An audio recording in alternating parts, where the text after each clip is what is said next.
Douleurs chroniques, des douleurs parfois anciennes et mal soulagées. L'UFC Que Choisir vient de publier une infographie sur les douleurs chroniques en France après avoir questionné 5000 patients. Leurs réponses indiquent que les localisations sont le plus souvent multiples et surtout présentes depuis de nombreuses années. Contre ces douleurs permanentes, les traitements tentés sont très divers, avec plus ou moins de succès.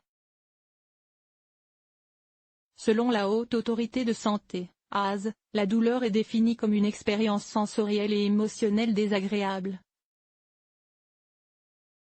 liée à une lésion tissulaire existante ou potentielle, ou décrite en termes évoquant une telle lésion. Il faut distinguer deux types de douleurs, aiguës et chroniques. La première est intense mais brève et se traite le plus souvent avec des médicaments antidouleurs. La seconde est caractérisée lorsque la douleur exprimée persiste ou est récurrente au-delà de ce qui est habituel pour la cause initiale présumée, répond insuffisamment au traitement, ou entraîne une détérioration significative et progressive des capacités fonctionnelles et relationnelles du patient, estime la HAS.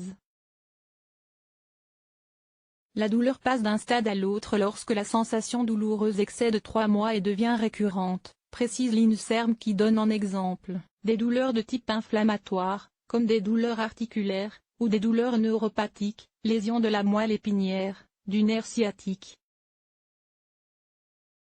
Pour mieux comprendre leur impact sur le quotidien des patients, l'UFC Que Choisir a interrogé 5000 d'entre eux via un questionnaire qui portait sur les douleurs chroniques, actuelles ou passées, de l'appareil locomoteur, dos, muscles, articulations, etc.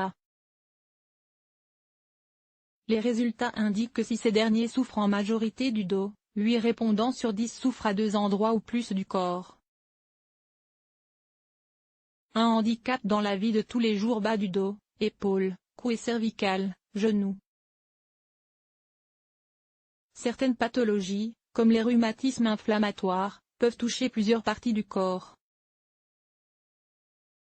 Mais il existe aussi un phénomène de sensibilisation: quand on a mal longtemps quelque part, on finit par avoir plus facilement mal ailleurs, explique l'organisme qui vient de publier son infographie sur le sujet. Ces douleurs ont le plus souvent dépassé le fameux stade des 3 ans car plus de la moitié des sondés sont impactés depuis plus de 5 ans.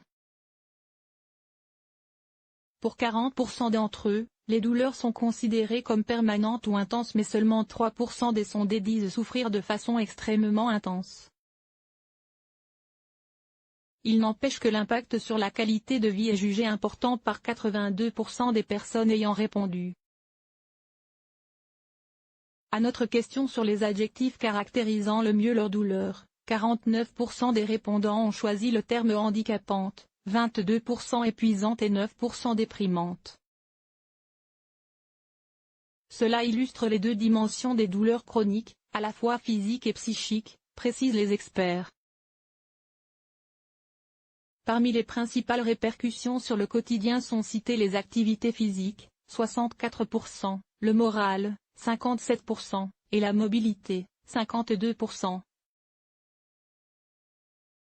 Quant au traitement utilisé pour en venir à bout, les réponses montrent un éventail très large: thérapie manuelle, médicaments, plantes, techniques psychocorporelles.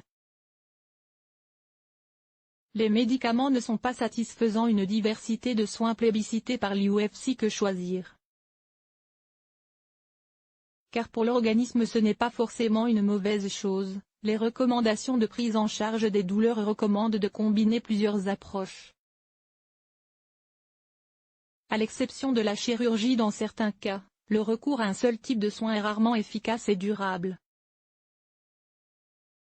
À noter que les médicaments recueillent un très mauvais taux de satisfaction, 46%, et 30% de ceux qui en consomment ont l'impression d'en prendre trop.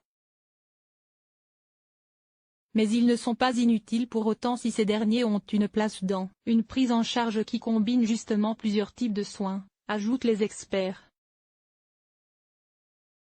Contre l'arthrose par exemple, les solutions citées par ceux pour qui ces douleurs appartiennent au passé sont en premier lieu les techniques manuelles, kinésithérapie, ostéopathie, massage, les activités sportives ou de détente et les traitements médicamenteux.